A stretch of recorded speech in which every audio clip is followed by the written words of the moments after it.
What up? This is Rama Screen covering movies, TV, and entertainment, and here's my review of Netflix new series, Snabba Cash. Hey, before you watch my review, please subscribe to my channel, press that like button, and ring that bell so you can get notified whenever I post new videos. And if you would like to help support this channel, please do so at patreon.com/ramascreen. That's patreon.com/ramascreen. Let's rock this. First up, I would like to say thank you to Netflix for granting me the screener to the entire 6 episodes of this new show. They've asked me to not spill spoilers, therefore, this review is spoiler free. I repeat, there are no spoilers in this video review. It's been a long while since I saw the first movie starring Joel Kinnaman, and I still haven't seen the sequels yet, so my memory is a bit blurred. Plus, I haven't read the books either, so there will not be any comparison in this review. But I think it's safe to assume that this new version is only loosely inspired.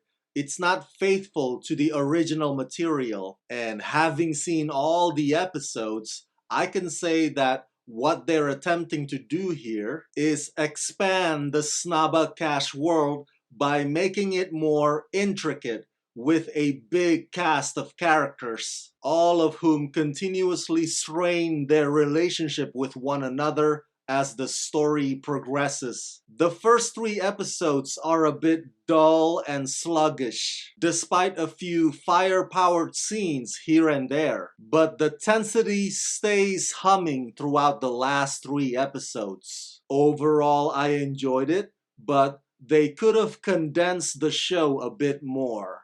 Created by Oscar Soderlund, Jesper Gansland, and Jens Lapidus, and directed by Jesper Gansland, Snabba Cash is the Swedish language reboot of the previous movie franchise.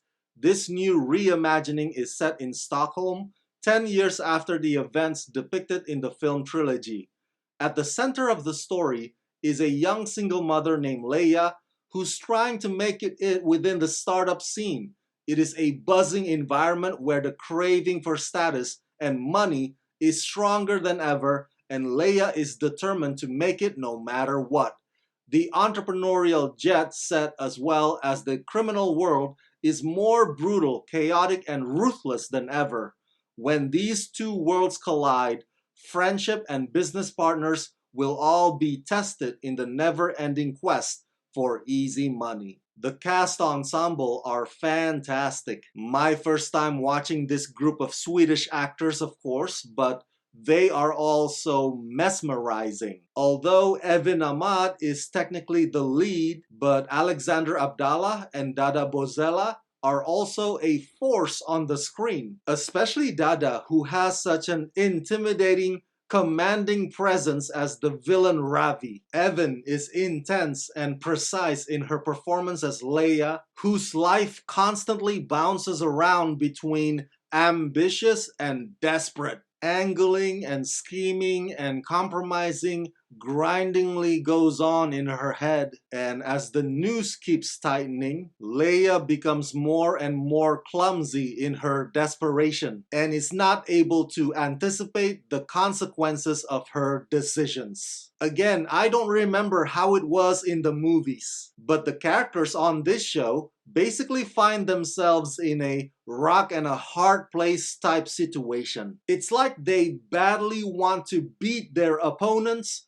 without realizing that they themselves are pawns on this chessboard where well-meaning promises get pushed into a corner. The show's cinema verite approach does give you a sense as if you are right there in the middle of the action. Halfway through, there's a big, bloody, massive heist that seems to have taken a page from Michael Mann's movies. It puts the characters on edge and you, the audiences, holding your breath the whole sequence. The lack of impactful lawmen doesn't go unnoticed, but I suppose the writers want to mainly focus on these few morally bankrupt people who are trying to keep their head above water. Is this show better than the movies, or are the movies better than this show? Again, I cannot answer that question. I would have to rewatch the trilogy, but I think those of us fans of